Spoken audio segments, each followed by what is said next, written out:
Thanks indeed for staying with us. A very wonderful, super morning here. We thank you for investing your time with Independent Television ITV. Well, this broadcast is reaching you from Abuja Broadcast Station of Independent Television, located at the hilltop of Umpape Hills in the nation's capital city. One fundamental thing many persons are talking about is that if Nigeria must develop and attain the expected enviable place in the League of Nations, the nation, particularly its youth, must be very, very productive. Well, some will raise the fact that if many persons do not see productivity as cardinal, then we'll only remain an importing nation. We import everything, even toothpick we import, even matchbox we import, everything, even serviette, even tissue paper, and many believe that this is very, very worrisome. Well, this morning we have with us our guest in the studio. He is the Public Relations Executive of the National Productivity Center. He is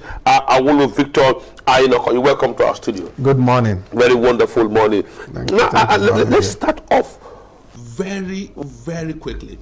I had cause to spend some time in China, and I just saw something I really found a little bit worthy of emulation here. When you go to a place where you found everybody like a craftsman, everybody is just like a craftsman. The ones on phones are okay, the ones that are even weaving the hats are okay, the ones that are doing something, the ones that can even just get some things together, and you find them using some fabricated tractors. Everything, everyone is just working here. Now the issue is, let's start. Why is our productivity rate very low? Thank you very much for having me here once again. The productivity rate is low for various reasons. Like you talked about your experience in China, you discovered that everyone is involved in doing something. Everybody. And it's very critical. But the culture, the belief system, the educational system, these are some of the issues that are supposed to be taken care of by some of these subsystems. But I like to say the economy of a nation primes itself in the production system. Every nation in the world, the basis of their economy begins with the production system. They talk about the wealth creation, then equitable distribution of wealth. Of course, talk about the Human Development Index. So the question this morning, how are things produced in Nigeria? How do people get involved in production? And that is where productivity is very key, because productivity pays attention to the science of managing production within the system, either in goods or in services. So why people don't get involved is because they are not open to being productive. You can be educated and not productive. It's very important. It's very clear. So that people have degrees and certificates doesn't mean they are productive. So why we are not involved, like you said, is because people have not opened their hearts and their minds to productivity. And this is one message that the center has been drumming through different channels. And I'm excited to be here this morning to talk about some of these issues. Now opening minds to productivity. If you watch the campaign during the election period, many never talked too much about productivity. Many believe that for us to change, there are some economic magic or economic permutation that we'll do to change. But many believe that unless we are productive. But now, looking at productivity, a concept here, the other one is the youths are arguing that as far as they are concerned, many persons who don't even suffer, because productivity means you need to labor. It's not what you just sit down, all of a sudden you sit down, you look, and the next thing money falls down. You need to labor. But many of the youth believe that hard work doesn't pay any longer. Yeah, and that's the problem of the way the society has been crafted, and which there need to be a change from these current narratives. Hard work pays. And in productivity palace, there's what we call smart work, which is another concept on itself. Because you can deploy physical labor. It's still hard work. It's still hard work. The brain doesn't sleep. Exactly. If you put the brain down, you sit down, you are thinking, you are designing program, you are designing proposal and everything. No matter what it is, it's still hard work. It's still hard work. Exactly, it's still hard work. But I like to talk about productivity, the perspectives to which Nigerians should see productivity. Okay. The first one, the technical perspective, the ratio between output and input. Correct. How you measure these elements. What are the resources available to you to carry out different endeavors? Fine. From financial resources, from your intellect, from your skills and competencies, from even the environment. your social capital, the networks, the relationships. All these are resources people need to make use of to bring about things that will improve their cause and of course that of their nation. And this is very critical. The second one is the social perspective. That is the attitude of the mind that seeks to improve on everything you do, no matter how good it may look. Then we have the management perspective, where you coordinate everything surrounding you, time management, resource management. We also have what we call the integrated concepts, where you marry all this, but with social friendliness and how you relate with other concepts. If we look at the social perspective now, it seems as though the mind of many persons, when it comes to productivity and hard work, is conquered. Many persons believe it is un-Africanly for those of us who are of the Negro, black, to do certain things. Whenever we see, we admire the magic of the West, the magic of other civilizations here. How do we change that social narrative? How do we change it? The best way to change it is to, like I said, first of all, our educational system. Good.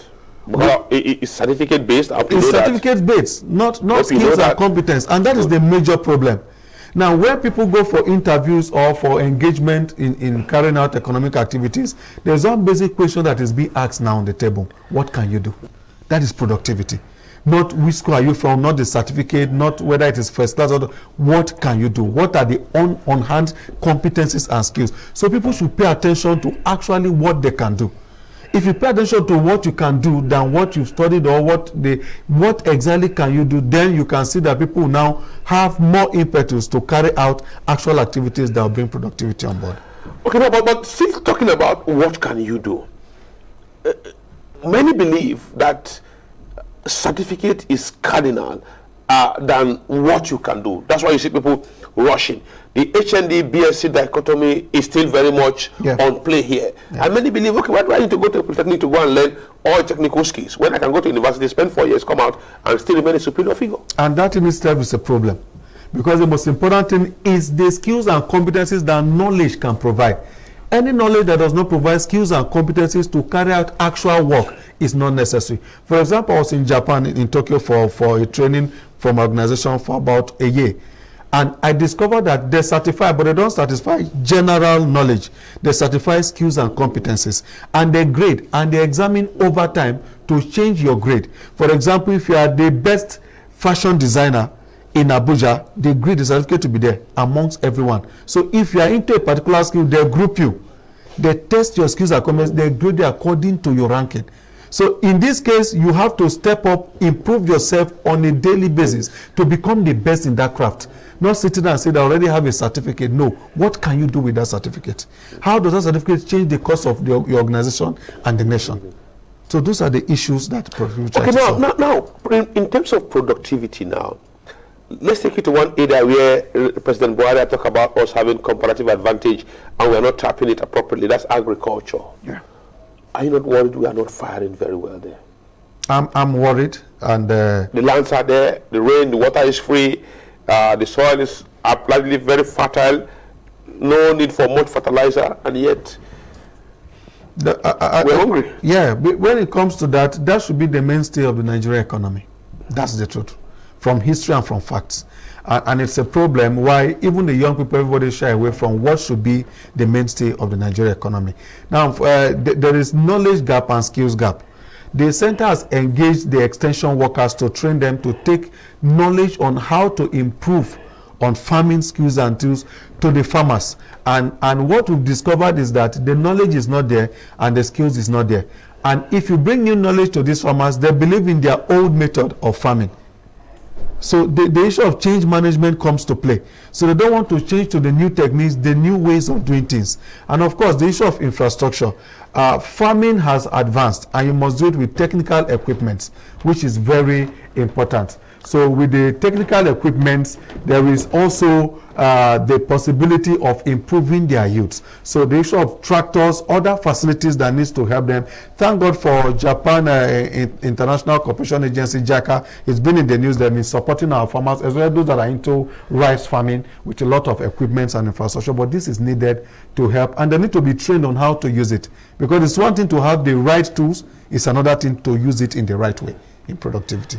Okay, now, but now looking at agriculture, many have talked about the fact that we have tools, productivity, but when we talk about productivity, we are not productive when it comes to processing.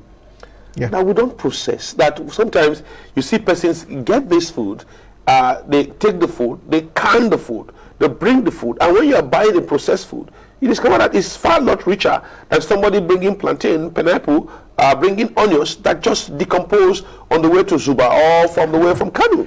Yes, the issue of storage and processing is very key. Like I was trying to tell you about the various perspective of productivity, we have the economic perspective, which is value addition, Good. which is one thing that is missing in our nation. The ability to add value, to make things become finished products and become better for the market. So that is the problem. How do you process that raw material to become finished good for the market, for final consumption? Is very important, and this needs training, this needs availability of infrastructure, both social infrastructure and other technical infrastructure that needs to be put in place for this to happen. And the government must also be proactive to make sure that there's a link between industries and the farms, so that we can have the processing capacity for these raw materials that farmers, so that we avoid wastages during the period of storage. Okay, now as we go through all of this part and we straight and check this now, the question is, funding is key. Yeah. If you're going to be productive, you must fund. If you're going to be productive, you must spend money here. If you look at the case of Thailand, where they are making us like a dump site for Thai rice here, government subsidized, government put money. What should be government effort now going forward if we are to enhance our productivity level? If we are to enhance our productivity level, the first thing is the creation of awareness. Awareness that productivity demands that everyone should be able to create value. Everyone should be able to have skills and competencies, no matter how little, to add something to yourself, to your family, to the society. Secondly, there must be provision of the enabling environment for productivity to thrive. And the environment have to do with infrastructure. Infrastructure. There are people who want to go into different endeavors, but the infrastructure is not there. The infrastructure, for example, you're talking about processing, production. Then you talk about power. You talk about the road networks, the railway system, because there are kinds of goods and services that moving them through the roads will bring defects. So it has to be better either through the railway system. So, and thank God that the present government is really paying attention to the railway system and of course the road. So it's very important that infrastructure is key. And you talked about funding, and the funding should be in such a way that it's not just thrown at people, it's distilled in a way that it can help people to produce. For example, in Japan, my experience for the SMEs in Japan, because that was the place I focus on in my training, there are different phases of dispatching funds. But Nigeria would dispatch wholesome funds for you to carry out a business. Okay. But the planning, the execution, and the marketing phases, they give you funds depending on how you are making progress in the right direction. Not just to throw one big money on you. And some people who have not seen money, they forget about the business plan and proposal. Exactly. So these are some of the issues that we need to look at in improving productivity. But putting in funds here, several other ones here, government had tried some initiative, some youth empowerment, social investment scheme, all geared towards encouraging the Nigerian youth to be more productive, to be self-reliant, to have entrepreneurial skill here. But some persons have said, look, this whole policy is as beautiful as they look. It appears as if we have implementation problem towards getting you to be more productive. Do you share this thought? Yeah, I share it too. I share this thought very clearly. The implementation is one of the biggest problems in Nigeria. Because if you give you 30,000 naira each or 100,000 naira each, even the Shopee, most times at the end you don't see results. Exactly. And it comes to the four cardinal things that every NPO in the world, that is National Productivity Organization, is saddled with. The first is awareness creation. The second is development and improvement strategies. The third is measurement and monitoring, which will solve the problem we just talked about of implementation. And the fourth, which is also very important, is reward and award system. So when you create an environment to help the youths become self-reliant, how do you measure and monitor their progress? If there is no monitoring system where you monitor their progress every day in those endeavors, you can also not know whether they've made progress or they've made the set target or not. So the problem with our implementation most times is the monitoring aspect, making sure that things are done in the right way and at the right time. What about patronage? Because some had raised questions here. Imagine you are very productive. You made this dress in a system where everyone is looking at buying Italian suit. You decided to say, hey guys, let me do something more productive with my time. As a doctor, I want to be productive here. I have a private clinic, or I work for a government clinic, and everyone wants to go get treatment in other civilizations here. You said, okay, I want to make shoe. Everyone want to buy Italian shoe. Or I want to produce rice. Everyone want to eat foreign rice. Don't you think we are puncturing ourselves? Yeah, we are. It's a social problem, it's a socio-cultural problem. Also, we can also nip it on technical issues. For example, the issue of quality. Productivity and policy are different sides of the same coin, like we will say. And if the quality of the goods produced here cannot meet up with that which is imported, it becomes a problem. And that is why some of us are very happy when importation of some products were curtailed by the present administration, because it's good, because you cannot compete fairly. So the local manufacturers will be at a loss. So the most important thing is that how do they improve the quality of the product? And there's a program by the center which we go out to the SMEs and MSMEs to help them improve on their quality. We call it Productivity and Quality Improvement Program. There we diagnose, we look at productivity problems, we test your quality with the best practices, and then we advise you how to improve your qualities, whether it's on labor or equipment efficiency, or even the knowledge application and tools. We will tell you how to improve. And so these are some of the things. So if your quality is not good, you cannot blame the buyer, because the buyer is attracted by the quality of the goods and service that is receiving. What about management skills? You talk about management skills, you not touch that, because what we have largely observed is when people become very successful. For instance, they become successful as fashion designer, they become successful as stylists, they become successful. I'm looking at the one at the micro and macro level here. They become successful within the small level. The next thing they think about is excessive touch for pleasure, partying and others, and soon a business growing will just get set for descent like a plane that has engine failure and crash. Yeah. And it's a major problem, because there's a management perspective to productivity. How do you manage success and growth? It's very important. Because we've seen most of our industries in Kano, Sharanda, Qatar, in Kaduna, even the one at the Do industrial area here, some of the companies are already experiencing turbulence. Exactly. So these are some of the problems we also emphasize on when we interface with these companies. We like to give them the basic steps of corporate management. Some don't have the knowledge. Yes, you can set up the business, have a business design, follow up your products, and like we said, little success comes. You cannot manage the success. How do you consolidate on growth? When your business break even, how do you multiply the effect? How do you retrain? How do you expand your frontiers? It's very important. Every business should strive to grow. Like we said, in productivity, it's a marathon race that has a beginning and has no end. So you must continue. Continuous improvement is one of our philosophy in productivity. But many of us believe on that you must constantly work to improve yourself. Do we believe on that? Because some have even raised the point that yes, some of our rice farmers are trying. They got some fine milling machine, but we thought by now we would have hit the level of Thailand, where our rice will come out and you can't know the difference between a foreign rice and a local rice based on the polishing. And when you put them together, you cook them, you won't even know the difference. Exactly. The problem is continuous improvement. There is a tendency to relax and relapse and think you have arrived. No. You must continually evolve. Look for best means. You have to compare yourself, benchmark. Like you say, the Thailand rice, you have to benchmark. I'm going to see where are the holes, where are the spaces. The best of companies in Japan and in Western Europe, they still strive to outdo themselves because there is competition in the market. So you're not only trying to beat your own standards, you're also trying to compete fairly with other products in the international market. So you cannot say I'm the best rice company in Nigeria and you are good. No. It's a global world.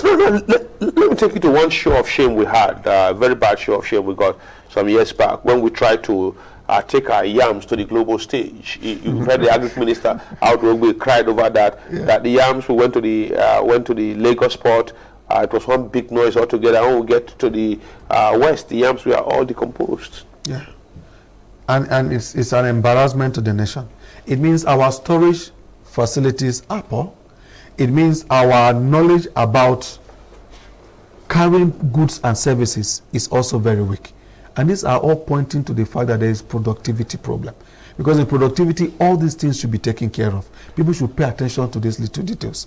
And we shouldn't have products that must even cross the border without being processed.